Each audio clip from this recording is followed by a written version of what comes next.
I'm Gwen Rudy. I'm an astronomer at Carnegie Observatories, and my husband's also an astronomer.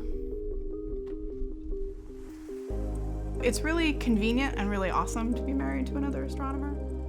We work really hard thinking about concepts that a lot of people don't think about that often. And so being able to share that with someone else is both really fun and it's also really useful.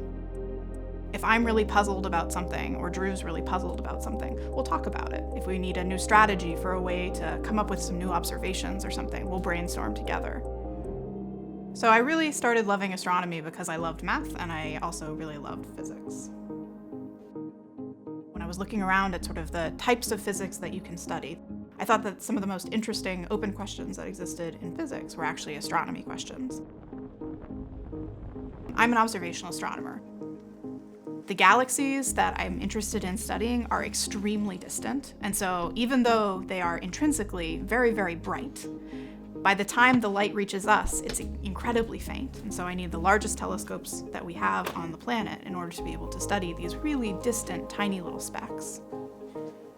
One of my favorite parts of my job, absolutely, is observing the sky through these giant telescopes. I'm interested in understanding how galaxies like the Milky Way, the galaxy that we live in, formed and evolved. It's really a great privilege to be able to use these giant telescopes.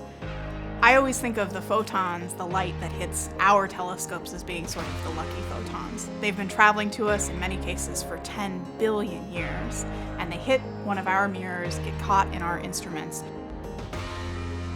Being the person that gets to do that, gets to see the product of that light for the very first time, is really a great honor. It's one of the wonderful privileges of being a professional astronomer.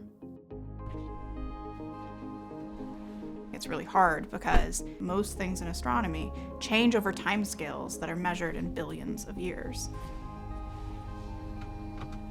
We can't actually watch things change. Going all the way back in time to some of the earliest times that we can observe the universe and understanding what processes really governed that. It really helps us to tell our origin story. You'll see these tiny little specks that look like nothing to most people, but I can look at those and I can say, oh, that's really interesting. That's a galaxy that contains a bunch of oxygen, and because it has so much oxygen, that means it's been forming stars.